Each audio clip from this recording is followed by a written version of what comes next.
I'm here. So, hello all. Welcome to the Out of the Box Developer. We are starting our session today. If you are watching us, tell us here on the chat your name and from where you are watching us. And yeah, today we're going to be talking about continuing the deep dive ChatGPT series that we started since last session and try to understand how we can actually add to make our model remember things and create new applications that can actually interact with our models and keep the conversation going. So to help us on this task, on this discussion today, I will start calling our guests. So I will start calling here Money. Hey Money, how are you? Hey, I'm good. How are you, Hugo? How's it going? Fine, thanks. Good to have you here. Well, I will keep calling everyone since we have many persons here today. But good to have you here again, Mani. Thank you. Hey, Pedro, how are you? Hello, Hugo. Hello, Manny. Nice to be here. Yeah, nice to have you here too. Hey, Danilo, good to have you here too. Oh, hey everyone, how are you doing? Thanks for the invite. Thank you. It's nice to be here. Yeah, and I will keep calling here. Hey, Chila, how are you? Hello everyone. Hey Hugo, I am fine, and you? Thanks for having me here I'm fine, tonight. thanks. Yeah, and I hope to have great discussions here with Douglas. Hey, Douglas. Hey, y'all. It's good to be back again. Yes. So today I think most of the stage will be up on you, right, Douglas? You bring some great examples here to share with the audience. But do you want to uh, speak something before getting started? Or what do you want just to jumpstart with your Oh, presentation? I didn't catch that was me. I was just like, the whole thing is basically today. If you remember last week, we talked about using LangChain as a way to talk to OpenAI, and that the library called LangChain it's kind of a framework actually. It's an abstraction layer above excuse me, large language models and pretty much there's connectors to almost all of them that you need. I'm actually using LangChain right now with Llama 2 and Code Llama, which will be the subject of yet another one because I'm actually running those models live or running those models locally on my MacBook. So I've got a lot of observations I made over last week while playing around with that. But today we're going to continue talking about OpenAI and using LangChain to make it easier for us to give our conversations with ChatGPT a conversational memory. So that's the actual topic is we're looking at conversational memory, and then we're going to kind of delve off a little bit into this concept of maybe vector databases and embeddings and whatnot to make it even better, to make the conversational memory even tighter. So yeah. Whoa. Yeah, really cool. And if you that is watching us have any questions and or any challenge regarding to the LangChain and any other ChatGPT related things, yeah, we are here to help you guys get started with these amazing tools. So please feel free here to ask questions while Douglas is presenting his example. I want to say quick hello here too. I see Edson Lima. Hello, Edson Lima. Hello, Max. Hello, Andres. So you're all welcome here. Before I let you, Douglas, start about the presentation, I just have an important change for the next sessions. Let me see if it works correctly. Uh, yeah, this one. Yeah, on the next session, we're gonna start our new time.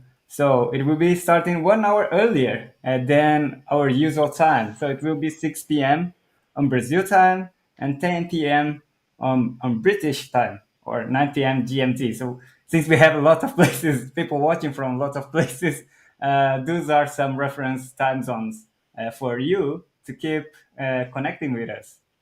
Yeah, saying that, and saying that, I want to bring space for Douglas, and if any of you guys want to comment anything before Douglas starting here. No, can just go ahead. Go, Douglas. So the stage is yours. I will let you alone with the view here. Okay, okay. So let me go find my let me go find uh, my share button here. Where is that? There we go. I'll share a screen. Let me know how this looks to y'all. I hope that I have improved since the last time that we have run. It should be.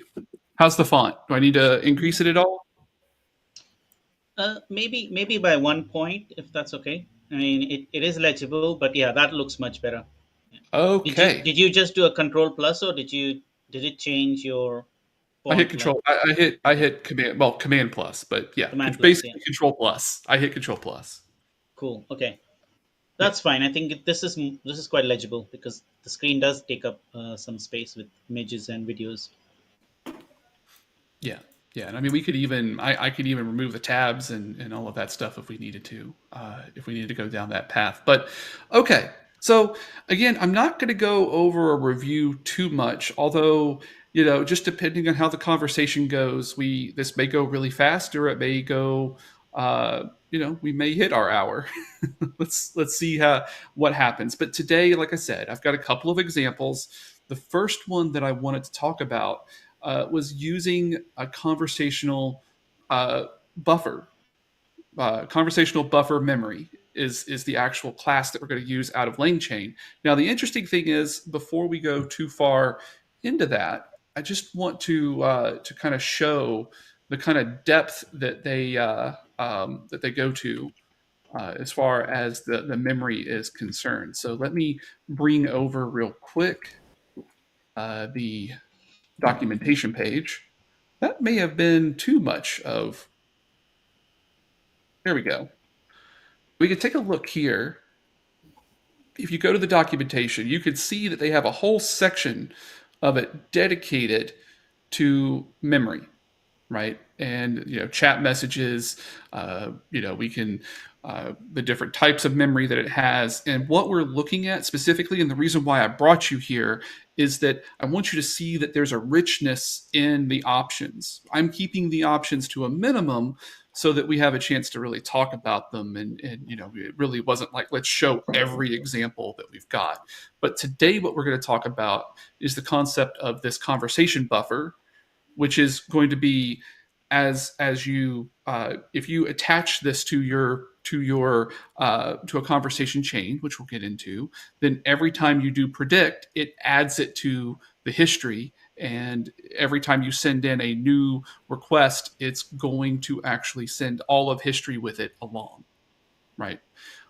Let's go take a look at this, and I'll show you maybe some of the caveats, some of the gotchas in using something like this. I'm sure y'all are thinking right now, a hint would be, the context window is a big deal when you're talking to a large language model. And so if you send too much along, then you'll blow past the limit of the window, and you'll have problems. So let's talk a little bit about this initial conversation buffer memory. All right, so to get started, let's be sure first of all that I have nothing running, and I'm just going to go ahead and load our stuff like we did last time. This will look pretty close to the file that we used last time, where I'm loading in the .env, and I'm going to pull in a model. So for everything, I'm going to use the ChatGPT 3.5 Turbo June 13th model. And then from there, let's just kind of go down and take a look at this example. And I'm going to talk through it, and then I'm going to execute it. So first, what we're going to do is, and let me say this. This is just an example of how the memory works. I'm not attaching it to anything. We're not going to get complicated. I'm just going to show you that we can load stuff into it and pull stuff out of it. All right. So with that being said, first we're going to new up a conversation buffer memory object. And then I'm going to put a bunch of stuff in the context, right? This is simulating a conversation that may have occurred between me and the AI. It didn't, because you can see all the output is just three dots. Like I'm just, really nothing there coming back. But I'm pre-filling the context with some information that I may have added. The stuff that it would say in response if I actually sent these in to OpenAI is be like, oh, gee golly, that's great. So we don't really need to do that. It doesn't really know how to respond to that. So I'm going to go ahead and do that. And when I run it, what's going to happen is we'll see that when we print out the history, we will get a whole conversation, basically human, human, AI, and it'll go through the whole thing. What is this, 7 points that I've added into the system is returned, right? So now we've created a memory. It's a context that we have created, and let's keep going. Okay, but any questions? Any thoughts on this buffer? Because it probably looks like a list to y'all at this point. Actually, this is very interesting, Douglas. I wanted to Yeah. ask something previously to getting to here. If you go scroll up a bit, Yeah. where you mentioned the model name, and actually it's a fully defined model name, which is the version and like the sub version numbers as well, right? Because you're Mm-hmm. using GPT 3.5 Turbo 0613 is the build probably. Are there various types of models that is compatible to what you're doing here that can be used, or are we tied to using GPT 3.5 Turbo 0613? No, Where is that coming from? you could use GPT-4 in here. But the Hmm. interesting thing is, do you see any reference to OpenAI right now other than just a model defined? No, Like, no, that's not there. yeah, That's we've because not is it made the any lang reference. chain? Is the This is lang chain taking care LangChain. of it? Yeah. Yeah. So the cool thing is I could use this buffer memory with Llama 2. All right, I see. All So the different lang chain is taking care of the abstraction. Yep. But there Absolutely. might be a point where beyond which you cannot use, you might have to use another model, or you have to change your implementation. Is that true, or how does that work?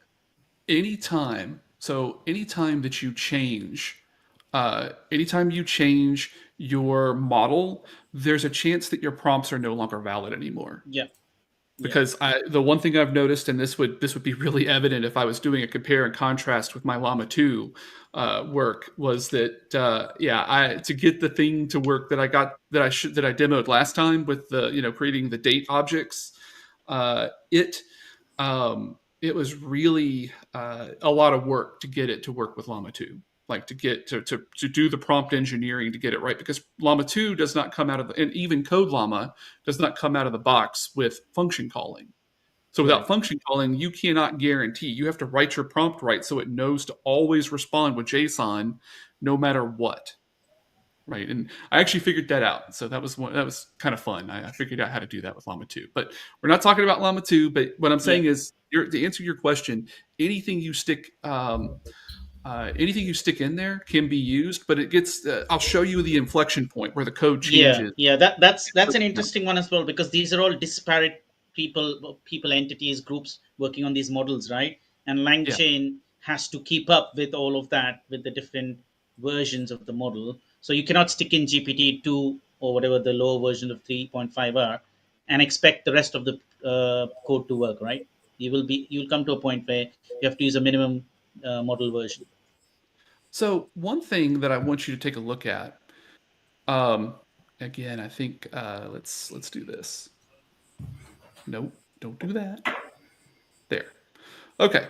One thing that I want you to look at, I went to this integrations tab at the top of their documentation, and this is where you can look at everything that they'll integrate with. So, like LLMs, these are LLMs that they have provided components to do integration. Wow, Yeah. amazing. So Yeah, it's really cool. This is the one that I used for doing Llama 2 work, Uh-huh. and I mean it's too big of a list. I don't want to muddy the waters too much, but if you'll look at it, even down to chat models, document loaders. We'll talk about that. Embedding Wow. models. We can talk. We're going to actually talk, maybe touch a little bit on embedding models. Vector stores.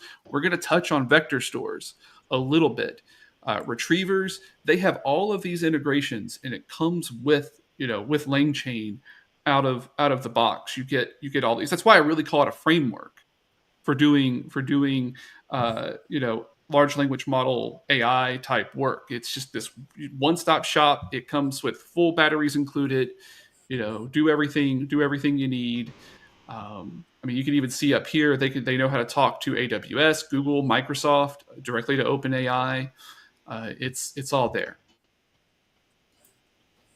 It's all there. So that That's should really good. That makes our job easier, as developers. yeah, yeah, absolutely. So Yeah. Quickly, I've shared here on the chat.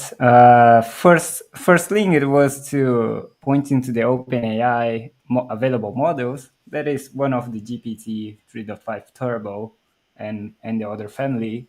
And then I sent here the what Douglas just shared in his on his screen of the LangChain integrations that is working already working on LangChain. So that's really interesting one. So yeah, we have a world of models that many people is working, right? We haven't even mentioned it here yet. The Hugging Faces. I don't know if people had contact with that, but I also yeah, have lots of other models. So if you are curious into what models are available, there's lots of them. I mean, LangChain may be a good place to start to look at like what the available models are. If you really wanted Yeah, to like get the book of models to try to see what would be interesting to use for what, it might be a good place to to jump in there and look around some. So absolutely. cool. Okay, so we've gotten through and we filled our conversation buffer. We even looked at what it looks like when we use it directly. We stuck some stuff in there. We loaded. We basically then got it to print everything out in the memory. But what good does that do us, right? Let's kind of go a little further down and take a look. So now, again, I'm going to import a conversation chain, and now and only now am I going through and saying, give me the chat open AI model, because I'm going to create an instance of the LLM using that chat open AI, but it could have been any of the other integrations. And of course, I'm specifying that I want my temperature to be 0 because I want the results to be somewhat reproducible. And again, making reference to that model name that I had above, which is the literal GPT-3.5, right? Then, then again, what I'm doing is creating a conversation chain. That's what we imported here. And the conversation chain is really neat because, well, that's the whole idea of LangChain, is to be able to chain things together. And so they're taking in all the different building blocks. This is a generic chain, right? We're taking in the LLM. We're taking in a reference to the memory that it's supposed to use, and I'm just setting the verbosity to true so that we can actually see what it's doing under the cover somewhat. And with doing that, I think that what I want it to do would start off with doing something like that. So when we run this, what's going to happen is it's going to send off a request to OpenAI using my OpenAI API key. Remember that's sitting in the that's sitting over here in your .env, right? Don't ever put that in your file itself, right? I bet Manny just jumped for a second when he said I'm when I jumped over to that, like, no, don't do No, that. But I no, was actually going to ask you, can you show me your OpenAI key to see if you are absolutely falling not. for the social engineering question? Although I did that the last time, it didn't work, but I thought I'd try it again. one little secret about using OpenAI's API is that they let you set a max spend. So I've got mine set pretty low. I mean, if I Yeah. ever hit that, it means I just sat and pummeled the OpenAI API every day for hours upon hours on end. And if that, or I got hacked. So Yeah. someone got my key. So I Which set this also means you limit. can share your key with the rest of us, right? So, I mean, after That this call, no, we're it, happy it to. means I'm it happy to means get a copy that of your key. I would never do that. I would never do that on purpose. But if I accidentally had, then you can also invalidate your keys too. Okay, so with all that, I mean, it really kind of all this stuff just kind of like comes together. One thing is that if you're ever curious about what's going on underneath the covers, the thing that I would say you should do, the code is very approachable from LangChain. And if you're in VS Code, if you control or command click, you can just jump right in and take a look at what they're doing. What is this conversation chain? What are they doing here? And they'll even, sometimes you'll see in the document, the doc strings, you'll get some good examples, and they'll even tell you some things that you might need to know if you actually jump into the code.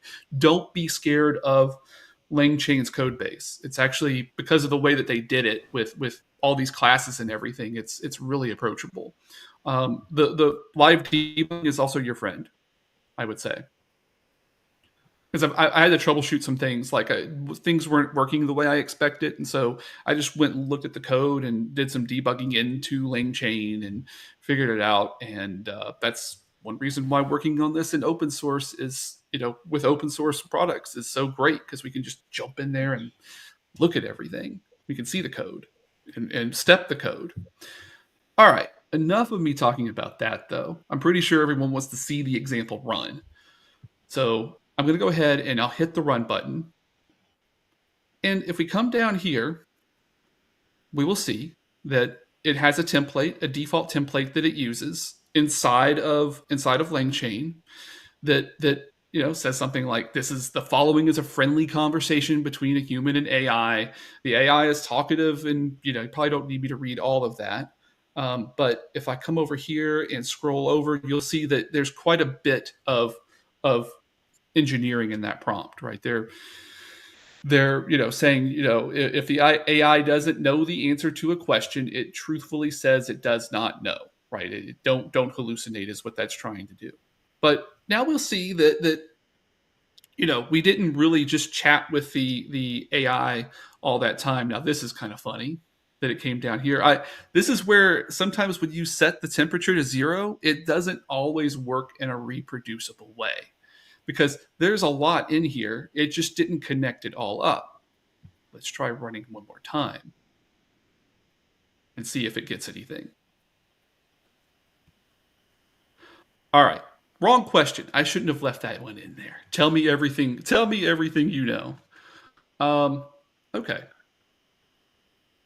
It'll be that day. Let's try again. Wow. Okay. Something has turned on its ear, because this worked earlier. Is that the temperature that's forcing it to be very precise? Let me see. If you increase the temperature, would it become more creative? Where is the temperature? That's the It's whole set point of in the doing. when you set the constructor, it's set you set it there, right there. Yeah. Yeah, right here. Let's try something.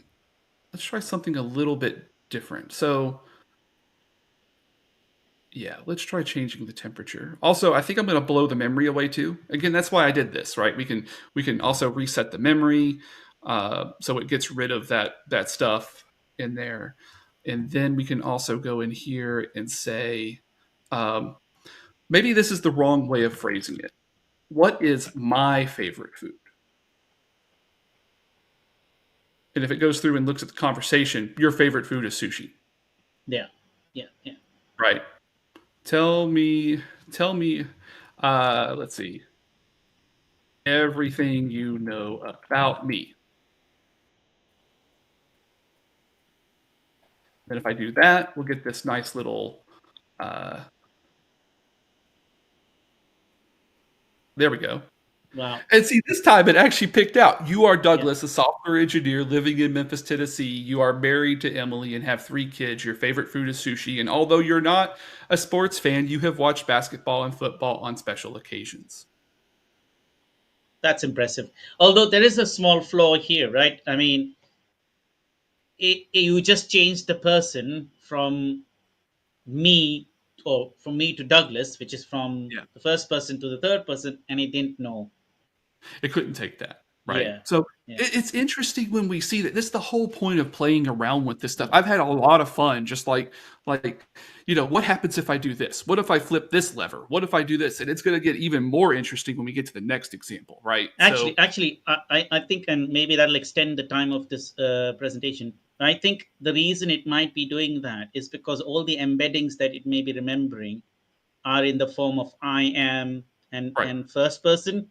Whereas right. if you had changed the answers to saying, my name is Douglas, and then you say Douglas's favorite food is, then the embeddings would be in the third person, and then maybe you wouldn't be able to ask in the first person. Another thing that we could do here is kind of interesting.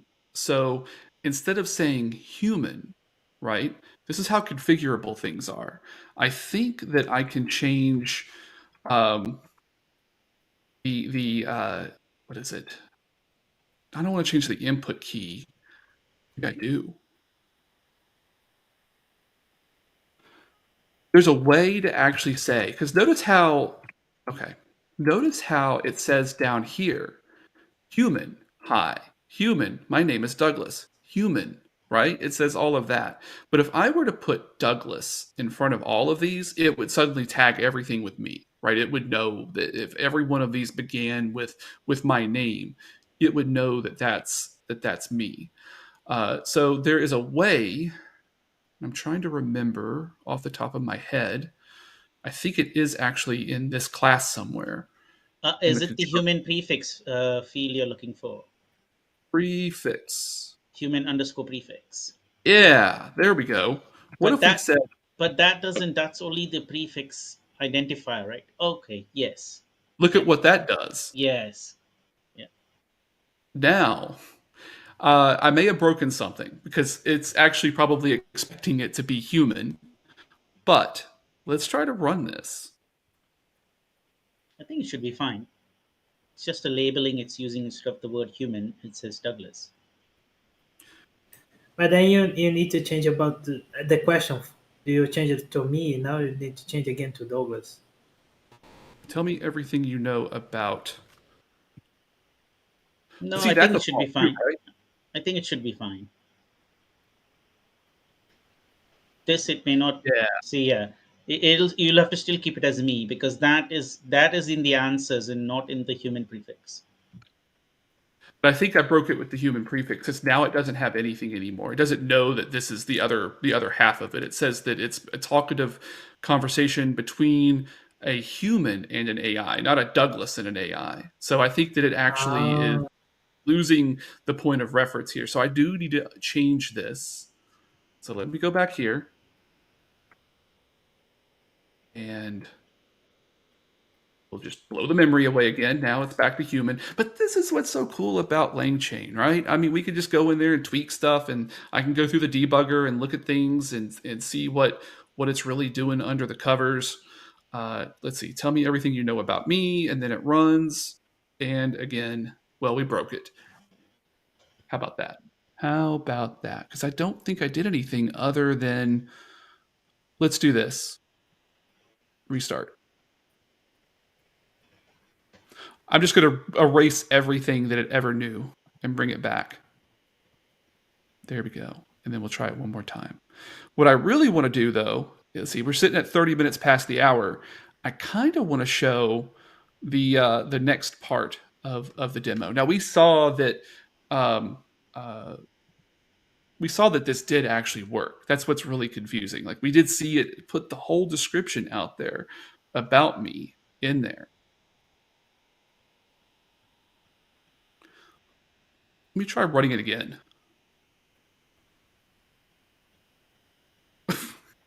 It's but the one thing I want you to notice is check this out. So every time we put something new in there, it's recording it automatically. So if this were a loop, like if you were sitting in a loop in your program, it would put everything in there until you blew out of the buffer. I mean, not the buffer, the context window. Like if you surpass the 4096 tokens, it would then just start erroring out because you're just filling it in and filling it in. The good news is, and I'm not going to actually do a full demo around this. If you go look at that documentation I sent, they do have a token buffer memory that you tell it how many tokens it's allowed to store, and it will only store those tokens. That many tokens worth of conversational memory in there. But I think it's very indiscriminate. It doesn't really actually make sure that the stuff in there is what you really need. So let's actually talk about that, right? Let's talk about that. So where are we Uh, actually at with this? Have we broken the implementation, and now it's not able to answer? Try this one. We have broken it, but it did know that my favorite food is sushi. Then why is it not able to tell everything about you? I know, right? That's the confusing part. Is why can't it do this now? Tell me everything you know about me. Yeah, it's maybe I have activated some kind of directive, some kind of safety measure in it Hmm. inadvertently. yeah, yeah. It, Something it, it looks like or a they're catching role it. saying no. That the kind of rules that ChatGPT can you cannot talk about people and some kind of stuff. Yeah, it's totally bonked right now. Let me So I think you may not want to use the word everything. You may want to okay, say, tell anything you want to know, anything you know about me. Tell whatever you know about me. tell whatever you know about me. Yeah. That way, it can discriminate information between what it can tell. Hopefully, it can. Yeah, All right. it's locked down. Like it did work. Like we had it. This is the thing, right? If we ask it for something specific, so let's try that. Try that. Still want to keep track of time, but what is my favorite food and where Favorite. am Yeah. I from? Let's put an and in there, right? And see if it can do that. Your favorite food is Ah. sushi and you're from Memphis, Tennessee. So it can get that, right? It's Yeah. getting the Yeah. specific So I when think it wants you to ask it specific questions and within the scope of what you've fed it, not. my personal details that you have. That doesn't even make sense, but let's just see. Yeah, it's we have Yeah. really Yeah. gotten it I accurate. think it must be detecting that you're trying to jailbreak it and give it. It may have more information about you now somehow. What if there has been some sort of a background linking going on whilst you were doing this? I don't know. I'm Yeah, speculating. Okay, yeah. maybe we should progress to the next step if Let's this is not working. because I think that this is also a really cool thing, like we just showed here. That it can your favorite food is sushi, and you're from Yeah. Memphis, Tennessee. It may not be able to give you every detail in one statement, but it's going to it does work. It can pull some of the details out of here. Let's do this. One more piece of information in here. What is my favorite food? What do I do for a living, and where am I from? By the way, that's not even a correct sentence. Yeah, there you go. So if I ask for specific details, it will give it to me. Right now, it's not handling tell me everything. It did Yeah, earlier. yeah, yeah. So it's be able to form simple, compound, and complex sentences, right? And give put Yeah, together the answers and give you the response. yeah, yeah. Okay. Now, let's talk about something a little bit more interesting, right? Again, like I said, this is going to blow up the context window eventually. If we keep throwing all these in, it's just going to eventually, not work anymore. And also, garbage may get in here too. Stuff that may be confusing it could get in here. But let's see if we can find a way around that. And the one way that I found to get around that is to actually use something called embeddings. Now, embeddings are interesting, and I don't know if I've touched on this yet or not, but um, embeddings are basically just a huge you take a statement, some statement of information, right? Like about Douglas, and you give it to an embeddings model, and it will generate this huge list of numbers that has meaning to it, right? It's the semantic meaning based on those that huge list of numbers. And it's a multi-dimensional it's actually a multi-dimensional vector at that point.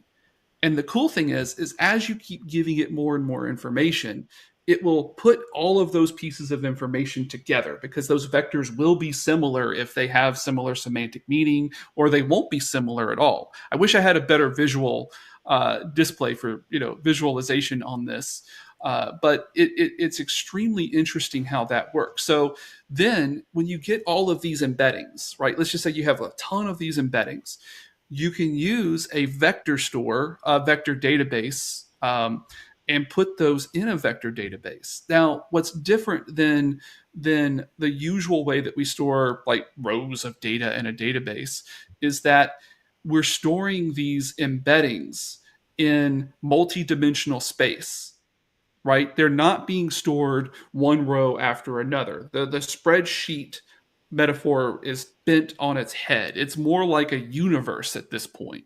And it's really crazy because the OpenAI embedding model has I think it's 1,536 dimensions. That's just Wow. mind-boggling, right? Yeah, I mean, it's so you think about that, and as you type things in, the semantic meaning gets added to what you're saying, and it then gets put into space. That piece of information gets put into the universe where it fits, and the things that are similar get put together. So I have a nice link on embeddings that'll do justice to what you just explained. Yeah, I'm going to share that here. Hopefully, this is visible and accessible to our viewers. Um, Copy image address. Yep, maybe. So that this kind of one, gives you an idea of. Yeah, okay, cool. So that kind of gives you an idea of what you were just saying. And this is only three-dimensional space. The 100 and what was it, 1300 1,536. yeah, It's that is it's not going to massive. be that we are not going to be able to visualize, but this is embeddings brought down to three-dimensional space. Yeah. Yeah. And I think I can zoom in on this and we can take a look here. So you can see that things that are similar will be put together. Now these are locations. So I guess that if you have like in Japan, Tokyo, Japan is close to Hiroshima, so you've got all of that together. Yeah. Yeah. So, this one's actually showing the concept, right? And this is what a vector database would do is when you insert data into the database, it will put things together in multidimensional space. All right. I'll get I rid of shared that. I shared I shared a similar one, a simpler one where you can see how gender is associated in embeddings. I think if you open up the second link, if that's openable, uh, Let's see. I copy. think that it Yeah, I think that it I don't have that one. Yeah, okay. I think I have repasted it. The second one should work. So you Okay. can see there's only a couple of embeddings in the screen, but that kind of shows like an understanding of the different words, how they're Yeah, yeah. associated, And how and and how how in the space, yeah, in the three-dimensional space, they are placed. yeah. Yeah.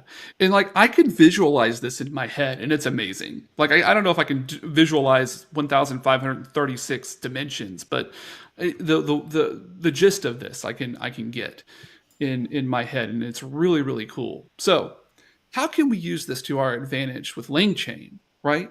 How do we use this to help narrow down what we're going to use?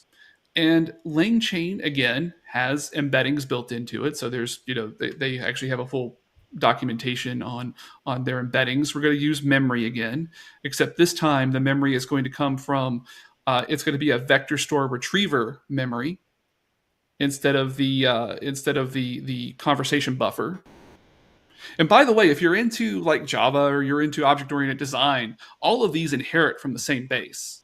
Like when you talk about memory, they're all of the same abstract class.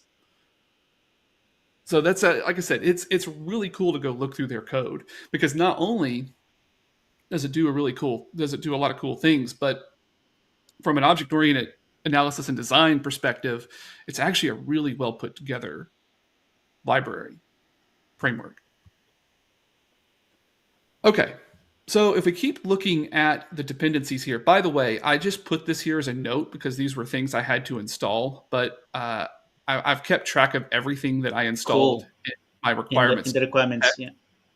Yeah. So it's all there. But this was everything else didn't require these. But as soon as I tried to start working with the vector store, I needed the FAISS. I think do they say face? Like is that how could you Yeah, just I think you can pronounce as face. face? Yeah. Yes. And this tick token library, which is a tokenizer. So you know it's a local tokenizer. Like it'll get you like the number of tokens and stuff like that. It was a requirement to get this to run. So this is the thing that allows, I believe, for the searching to occur. Like if we really look at, it's a similarity search, piece of it. Let's keep going down and take a look at the code though, because I think this is where it gets really cool.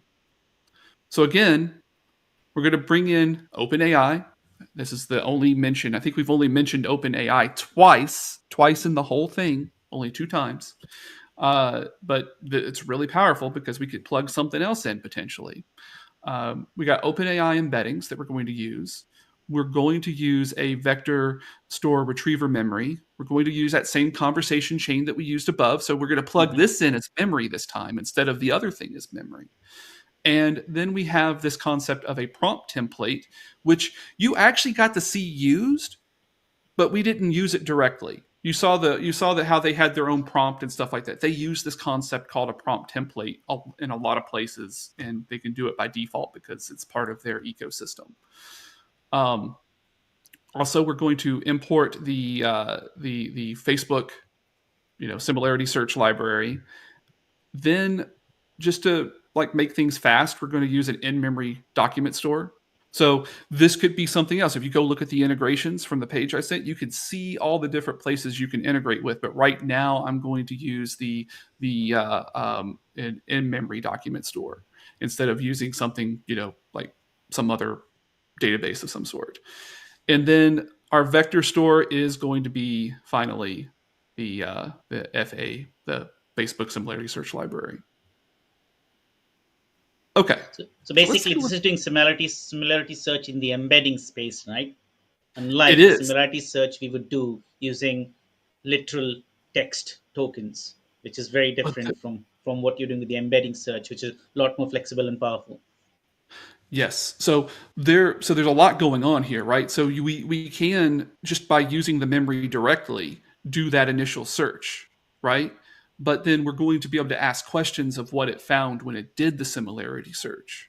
Is the main thing, and we're using OpenAI's query or OpenAI's embedded query or embed query to both embed or to create the vectors for what we're going to embed, in our in-memory store. And then additionally, on top of that, we're going to use it to basically embed our, vectorize our query, right? So whatever we type in that we want to query on is going to use that same one, because you have to, right? You have to use the same algorithm both ways. One question here, and I don't want to slow you down here, is that when you're saying .embed query, and when you're saying OpenAI embeddings, is this the embeddings that is the whole of the OpenAI database with all No, the? this is not. This is just the query. This is basically just your you basically are getting an embedding back of your statement of your Okay. Okay. the thing that Only what you've done, not the whole of its billions of they're parameters, using all of billions of their data, yeah, right? They're data using all processes. of their data to help with the vectorization, right? That's what they're doing, is that they use all of Okay, their so stuff. that is influencing your data as well to create the vector space. Yes. Okay, got it. Okay, yeah, Right. I Notice had here. Yeah. That was exactly, or not exactly, that was sort of what I was thinking, but I can now understand what it's doing. Yeah, yeah. So I guess at this point we are, we're creating our index, right? And we're going and asking for the embed query function. And then what's going to happen is that we import it from LangChain, their wrapper around the Facebook similarity search library, and we're going to pass in an embedding function. We're going to pass in an index, and we're going to pass in our in-memory document store, and that's going to give us something that we can start to store information in. Now, I want you to take a look a little further down. This is where it gets a little interesting, where you really can change how this whole thing works quite a bit. We could use a similarity search, a score threshold, and we can set a threshold. What does that mean? Well, when you query a vector database for something, you're going to get back a list of items in order, I guess, a descending order based on how high the score is based on what you entered in. So we can use a similarity threshold to say, don't give me anything under this score, Mm. which means don't give me the entire world back, Yeah. right? Don't Cut give me everything. Put a cutoff point, and then anything only within that range you should get. So the quality of your results could be more. Yeah, 65 sounds like the good threshold point. That was from a lot of experimentation, by the way. just just Well, trying to do a little bit higher than 50%, right? In the yeah, sense. yeah, yeah.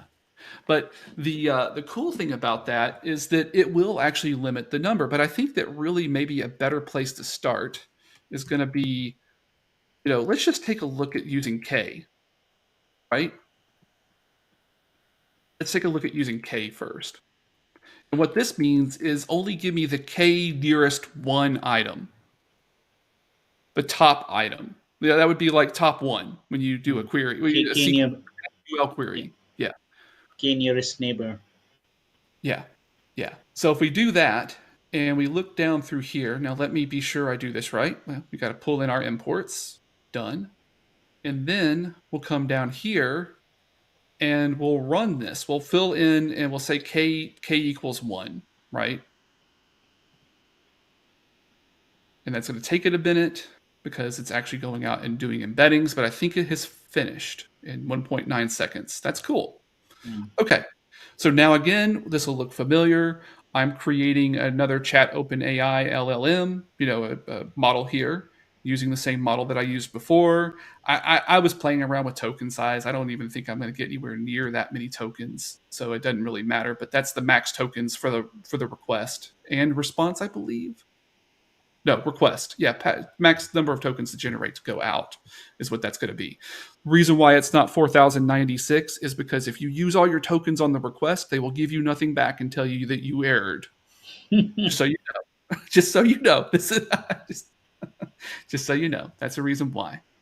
But here, we're going to actually create our own little prompt template. So again, it's like the following is a friendly conversation, blah, blah, blah, all this stuff. And I think even here I had to add something, but we'll go over to the right and look at it in a little bit. But we got our history will be inserted into here, and the input will be right here.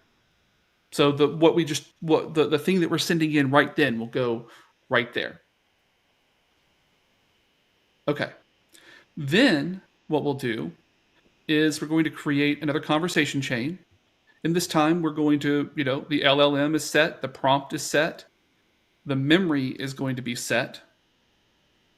That is not what I want there. Anyway, did not set a low token size. And so if we were to run this, I didn't uncomment any of these because I wanted to choose which one we went with first instead of just let's do everything at once. Let's ask it for one piece of information, right? Let's ask it for a single piece of information. And I'm going to go ahead and let it run. And if we scroll down, we can see that it pulled out of all of those inputs, it pulled out the piece that said, I am not a sports fan when I said, do I like sports? and it came down and said something pretty intelligent based on the information you provided. Or you mentioned that you are not a sports fan, but on occasion have watched. Yeah, so it even went and did some extra commentary on that. You can put something in that prompt that says, "Do not add any commentary, please." So Mm. you could come up here and you could add something in here to say, "Don't add any extra commentary. I'm not interested." Um, I've had to do that sometimes. So we can do a couple of things here, but if we can ask it. Let's see. What if I ask it two pieces of information? Well, tough because k equals 1, right? So it picked which state do I live in came out first because it's the first thing it saw. And it said that, you live in Tennessee, specifically Memphis. And as for your occupation, I don't know. But we can fix that. We can fix that. So if we go back up, and I don't like doing all this scrolling up and down stuff, but I think that this is really a cool way to be able to like just get in there and play with this stuff. Um, if we comment out this retriever, and let's bring in the similarity threshold. So now you see that I'm not saying k equals anything. I'm just get pertinent data, please. Get as much pertinent data as possible. As long as its score is above 0.65, right? So if we run this, now all the embeddings are done, everything's great. Then we can come back down. And I'm going to rerun this one more time. Not that way, that way. And then this time, when I asked for what state do I live in and what do I do for a living, it brought back the two pertinent pieces of information that I put in there out of the 7 or 6 things that I told it about myself. Mm. Yeah. But these two pieces of information was chosen by the embedding stuff, not by the LLM, right? Right, because this is what the relevant pieces of previous conversation is coming from the embedding search. Now, OpenAI is Embedding still search. right is still working with us because we're using their embedding API. We're using their embedding API to vectorize the actual statement, like the what state do I live Okay. in, Yeah. what do I do for a living, but it's extremely cheap. Their embeddings API is like when there's 3 zeros in front of ChatGPT 3.5, there's like 6 zeros in front of the embedding API. In terms It's of like cost, you say. yeah, it's really cheap to do embeddings. Like I said, I would probably have to work forever to try to hit my max spend unless someone just got it and distributed my key across the internet. That would be the only other way I could think that it would go faster. Um, so it's still involved, but it's not actually doing like the Chat GPT discussion until the last moment, till that last Hmm. part where it said, the predict part, like when we said predict. So let's see if it can do this one now. Doris, can I ask a thing here? Yeah. Yeah, recently I had an issue with long text and doing searching inside huge text, and this means that I can actually use embedding API to Yes. find what is relevant for my question and then make the response with ChatGPT. So Yeah, you you go can. on Yeah. the next episode of Out of the Box Developer. We can talk about Cool. computers, Yeah, and we sounds can great. talk about actually being able to use gigabytes of data embedded to be able to pull out the pertinent pieces of information to build your context and actually send it out. Yeah, you can. That's the thing that will that this leads up to. This is a very simplified example, but the way that I got here was that I was looking for a way to be able to search, to be able to actually have like uh, hundreds of megabytes of documents. Like I wanted to know how OpenAI was doing it with their with Code Interpreter. That didn't make sense to me how Code Interpreter was working. And so I started down a path of how do I make Code Interpreter, and then I came into looking at embeddings and started to dig into this. That was what kind of led me down that path, was your same issue. So we'll get a little bit more detailed on this. I think we can. I think we have more episodes. Like, I mean, if that's the Yeah. that's the where you want to go down the path to get more in depth, I Mhm. think we can go there. But yeah, that's the demo. Let me try one more thing real quick just to see if it can do it. So let's just ask it what's my name, hometown, profession, and favorite food and sport. And if I run this, let's hope it doesn't just. Oh, we must have really aggravated them because all of this stuff worked. Like, this is crazy because it's there, like it's in the context. Everything was pulled into the context, but it has suddenly stopped doing it. So they may have made an update or done something that has made this not work since I actually went and hand tuned all these. One more time.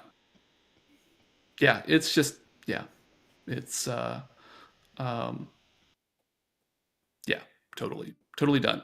Okay, I'm going to leave it at that. We've seen the true power of what embeddings can do. The fact that we can get relevant pieces of information into our context, even if we have lots of information, we can get the essence of what we're looking for. Without having to fill the context with every piece of information in there. So I think that's kind of where it gets where we're at right now. So I think that's it from me. Cool, really cool example, Douglas. I'm really excited now to see the next session, and yeah, in the end, I think many people want to see, oh, how can I search for my whole database and see something interesting inside there, and that's something that enable it, right? Yeah, and one of the challenges with embeddings though is it has to be semantically correct. Like you need semantically what's the term I'm looking for? Um, it has to have semantic meaning. So you don't just like throw chunks of information in the database. Like, don't just randomly take your table of data and throw it in the database. You've got to at that point start to engineer the data into chunks that can be embedded, that where if someone does search, they'll get the relevant pieces of information. So there's actually probably a job for that. Well, there is. The data engineering is a thing. So starting to learn what the pitfalls of some of this stuff is as I'm going through and doing stuff with it. But um, yeah, it's exciting stuff. I've really enjoyed playing around with it and trying to make it do things and just seeing that I can do this from my computer. When I got Llama 2 running, man, it's like, what? I mean, for the first time ever on this. So I have an M1 Max with 64 gigabytes of RAM in it, and I got the fans to run audibly. And I've never gotten the fans to run audibly, but when you peg the GPU at 100% for about 30 seconds, it starts putting fans on. It's Wow. Yeah. You need a lot of power. yeah, And air yeah. conditioner too. Yeah, yeah. I mean, and the other thing too is I think I actually overpowered the. I've got a dock that's powering my machine, and I overpowered it. Like it started to use battery, if you can believe Wow. that. Yeah, it started. Yeah, I'm gonna have to plug the MagSafe charger into it if I want to do a lot of that kind of stuff because it needs to have the full 140 watts.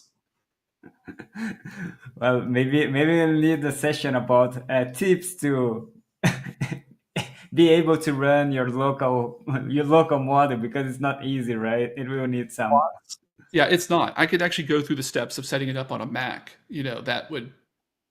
It's a little bit more. There's some more hoops to jump through to get it to Mhm. work. But it actually runs really well, and some of the options that you have with it is pretty cool. Now, y'all, I'm about to have to run, so I'm not going to be rude and just log off. But I'm going to tell you that Yeah, we sure. need to head over to wrap up. Yeah, okay. So we had great session here. I really want to say thanks a lot, though. It was great lesson today. I think we could see lots of uh, examples of usage, and yeah, blow my mind actually. So thanks a lot. More than welcome. Yeah, of course. I opened here the private GPT code as well. Tried try to understand what you were saying, and there, yeah, we have here like language chain LLMs, vector stores, and all the embedded. It's just using a different classes here, so we can with your explanation here, we can understand now what's happening. Really cool.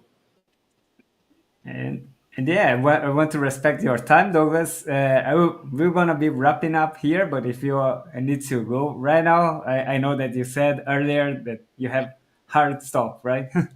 Yeah, I will. I will head out. We did great. It's 3 minutes after, so Perfect. Perfect. I'm gonna drop off. It's been great, y'all. I'll talk to y'all later. Okay, thanks a lot, Thank Douglas. you. Yeah, we have a question here actually from Glayton Franco. Everyone here, guys, have ever tried AWS Code Whisperer plugin on IntelliJ? Yeah, I haven't yet. I don't know if No, you guys have it yet. Have no, before? I'm using GitHub Copilot. Yeah. And yeah, go ahead. I tried the Tab 9, but not the AWS. Yeah, I'm curious actually to try those Whisper models. It does if it's the same as OpenAI Whisper model, it is to convert audio into text. I really want to see how it works. But yeah, I'm I still don't think haven't it had is enough time for that. Yeah. the code whisper, right? It's like Yes, exactly, exactly. it So it, it, it should be as far as I know, it's the Copilot from AWS, right? This guy. I, I'm not sure. I see that there is a model on available on OpenAI model between OpenAI models, and this is one of them. And I wish to try, but I couldn't yet getting my hands on. No, Unfortunately. but yeah, but this case is exactly this. It's a plugin to write code to help them writing code Oh yeah. Hmm. for Cool. from AWS. Yeah. They have lots of they are available to lots of IDEs. Interesting. We can let's try. Yeah, Let's see if it's better than GitHub Copilot. one interesting thing is that it can be plugged on the AWS Lambda functions, so you can use it on the console. That's Hmm. Oh, interesting. cool. Interesting. Oh, I see now. Code Whisperer. Okay. Thanks, Pedro. Now I understand what you said. Yeah. Cool. Yeah, so I think we have that. That is for today, guys. Actually, if you have anyone here, if you have any question, please place here. And I don't know if you guys have any content that you want to share between before we close the session. As usually we do, traditionally we do. I already shared these Hugging Face models. I will send it again, but I'm really curious how there's a lot of models there. So if you visit this site, you will see a lot of different models that can convert image text to image to text, text to video, and so on. So that's that's crazy, man. we're getting flooded of models. So yeah, I have a lot to try out. I think it's a moment of trying things out and yeah, discover what is useful, what will actually help you solve your problem and or any other problems and grow in this new exciting world. Yeah. Yeah, I can say that I downloaded here as I said private GPT. GPT code is something it's much similar what Douglas was showing, and it allows us to run the models in our in our computer, right?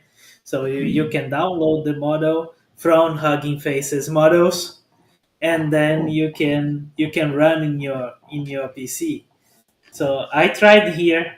I just the code is almost code complete. So I download the model here. It's called GGML GPT for all, and then I added the design patterns book PDF to the embeddings, and then I asked it a question. Say, oh, I asked her a question. What's the design pattern?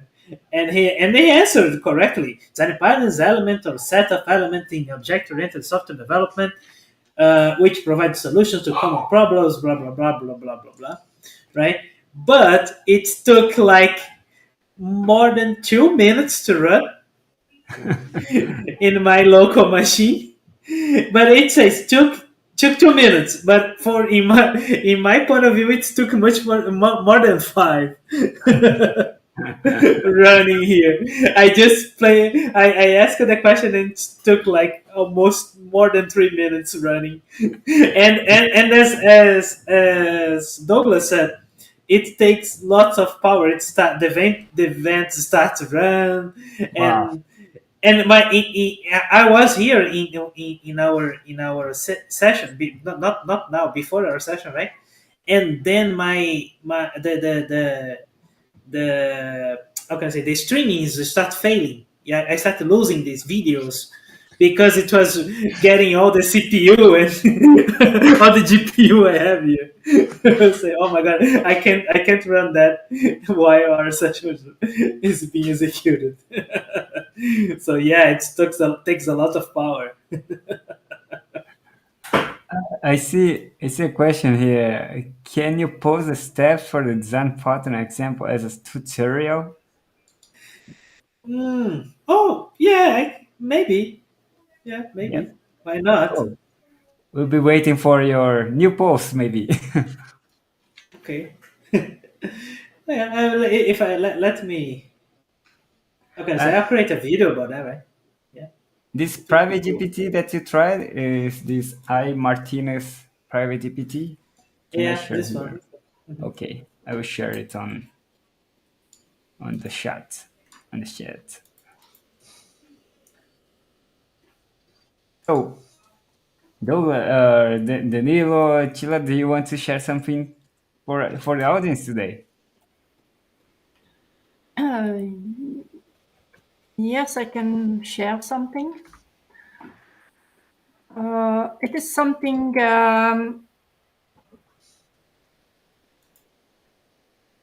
Oh, that's your link. Okay. Yeah, that's mine.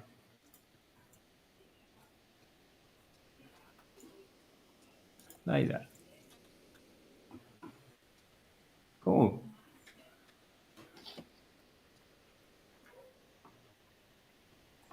It's loading here. Yeah, you can say. Go Yeah. ahead. Yes. So this is a tool also to make visualizations, automated visualizations. If you are dealing with so if visualization is just a tool to examine something, like in exploratory data analysis, you just visualize something to check or what whether the data makes sense for you or what questions you can ask.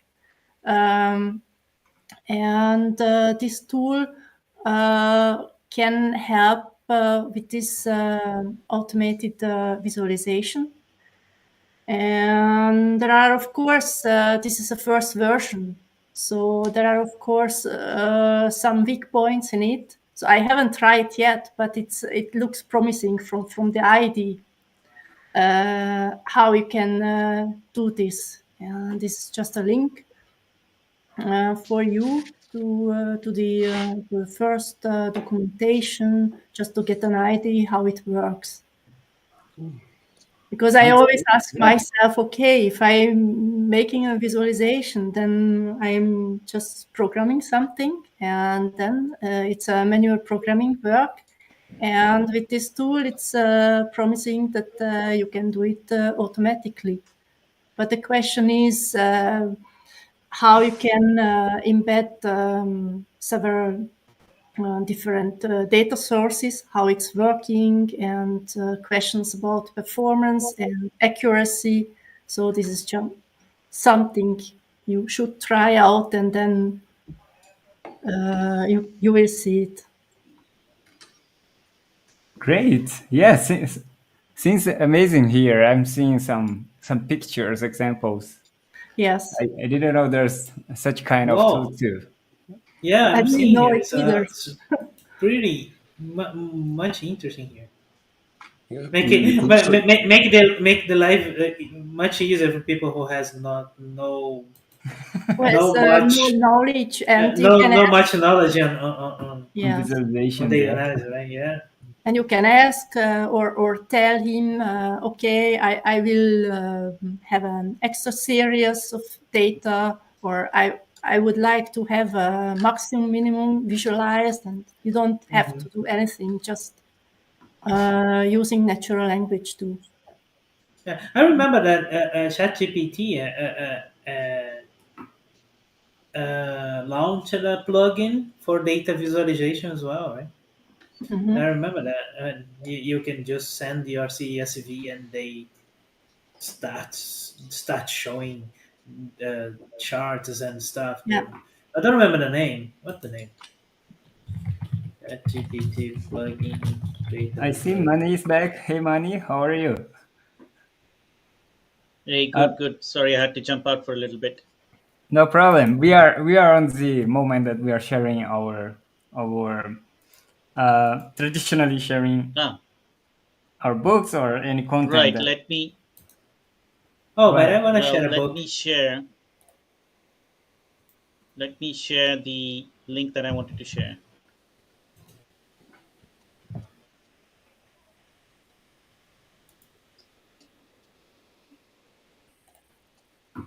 100. Pedro, I think Andres uh, is writing for you. I'm eager to try private GPT to ask questions to my project documents and code.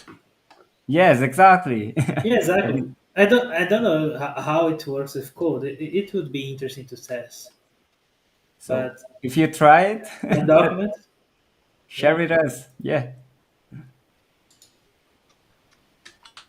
So there would be a performance difference when if you do that on your local machine, and your machine needs to be a little bit performant as well to be able to run a model like that. Um I think Douglas has done that, and he might have even shown it to us the last time. But it's always worth experimenting and trying. Don't stop yourself just because other people's experiences have been different.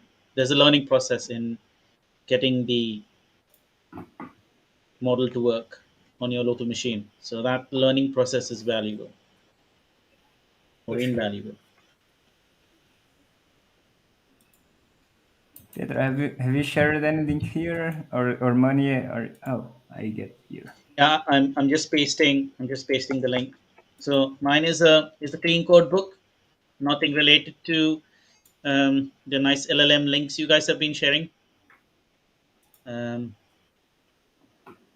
but it's great to know that you can still refer to a book like this, even though it seems ChatGPT is writing code for you. I'm not very sure the code it writes is clean code, Yeah. given that it has probably been trained on code that we don't know who has written with what paradigm and what protocol in mind.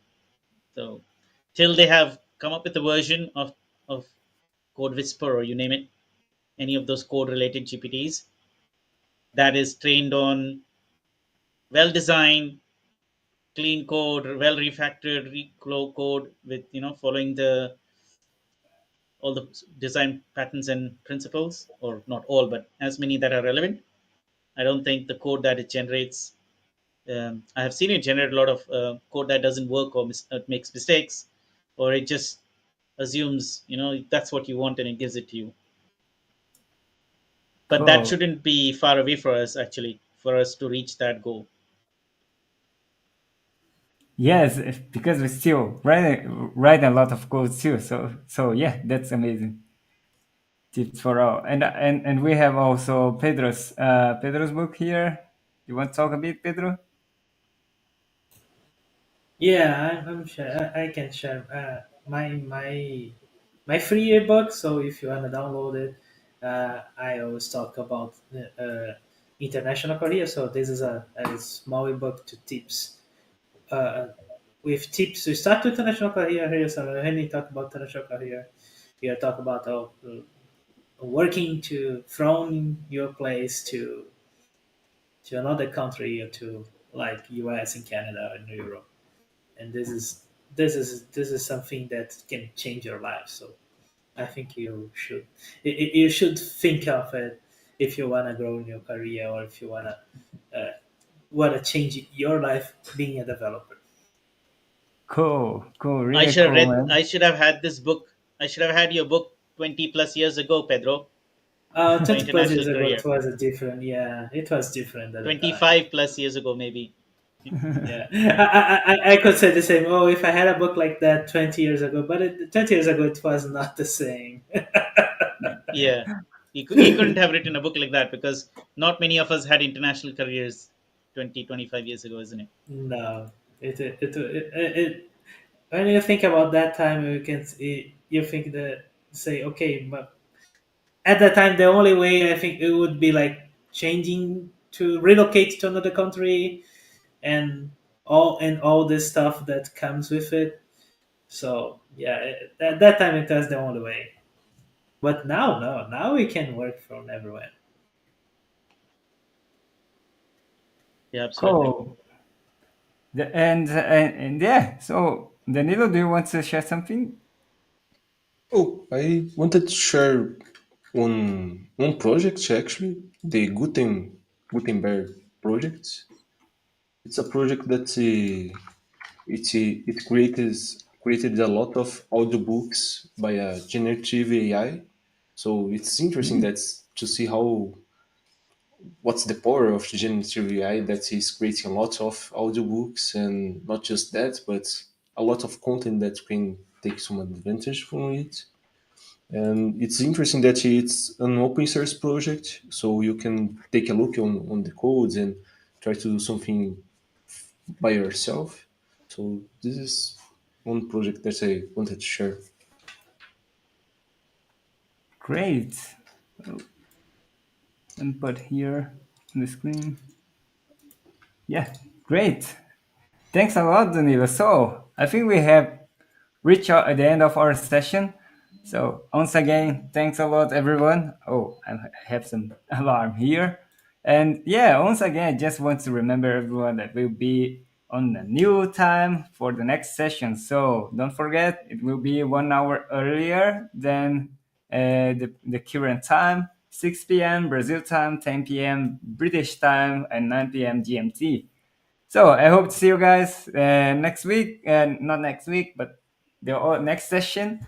And yeah, if you're enjoying this deep dive sessions, as I am, yeah, keep in touch here and follow us. See you, everyone. Bye bye. See you. Take care, everyone. Bye bye. See ya.